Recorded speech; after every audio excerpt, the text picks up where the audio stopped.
हमारे मुनिराज की जय हो, मुनि निर्वेक सागर जी महाराज की जय हो। थोड़ा सा प्रश्न है, आज से 10-15 साल पहले 20 से 25 साल शादी की उम्र हुआ करती थी, वो बढ़ के अभी 25 से 30, 30 से 35 हो गई है। मैं चाहूँगा कि आप इस मंच से कुछ ऐसा करें जिससे हम लोग, आपके द्वारा हमने सुना है कि देर शादी के कितने दुष्परिणाम हैं, तो मैं चाहूँगा कि आपके मुख से कुछ ऐसी देखिए, आपने बहुत ही सामयिक बात रखी। क्योंकि आजकल उच्च शिक्षा का दौर चल पड़ा, उच्च शिक्षा के बाद नौकरी करना भी जरूरी है। 1-2 साल लोग नौकरी करना चाहते हैं, उसके बाद लोग विवाह की बात सोचते हैं। 25 के पहले तो सोचते ही नहीं। और उसके बाद के जो कुपरिणाम सामने आ रहे हैं, उनमें 2 बातें बहुत गंभीर है।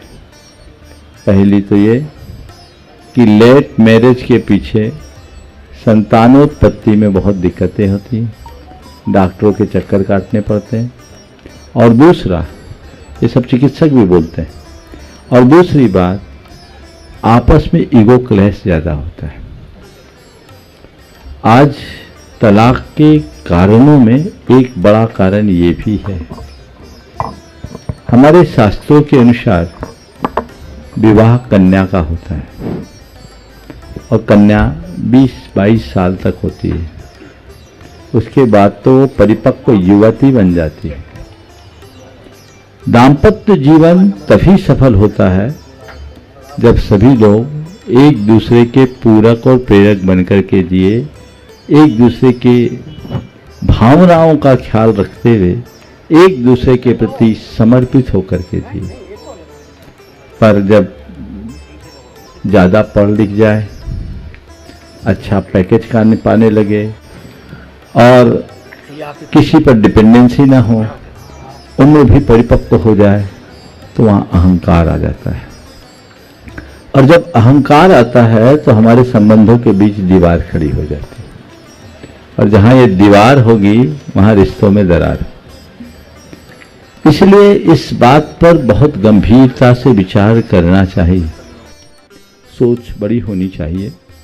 और यदि इन बातों का अनुकरण करेंगे तो जो आजकल बहुत तरह के भटकाव हो रहे और बिखराव हो रहे, दोनों से बचा जा सकेगा।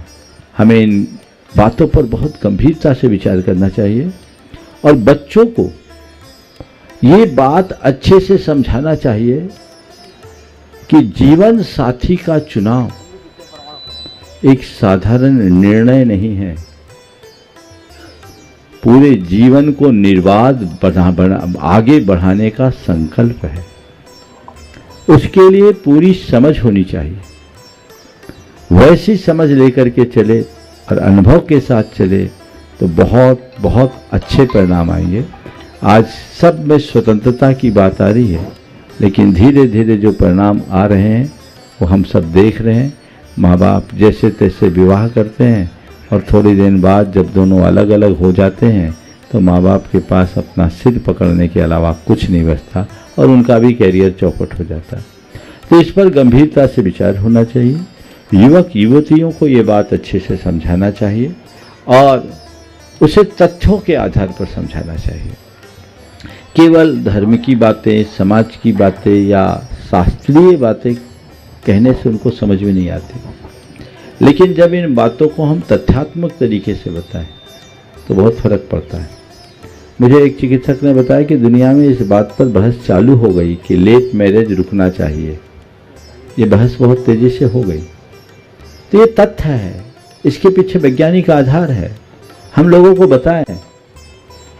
हमारे यहाँ कहा है कि उन्मुक्त बाल भावे नवंग परिपुण्य।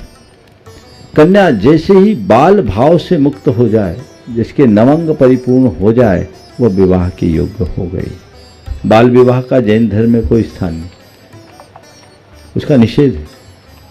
पर उस उम्र के पड़ाव को टच करके अगर करे तो परिणाम। एक बार इस दंपति का जोरदार अभिनंदन कर दीजिए। मुंबई में रह करके भी बहुत सात्विकता के साथ, गुरु भक्ति के साथ अपना जीवन बिताते हैं।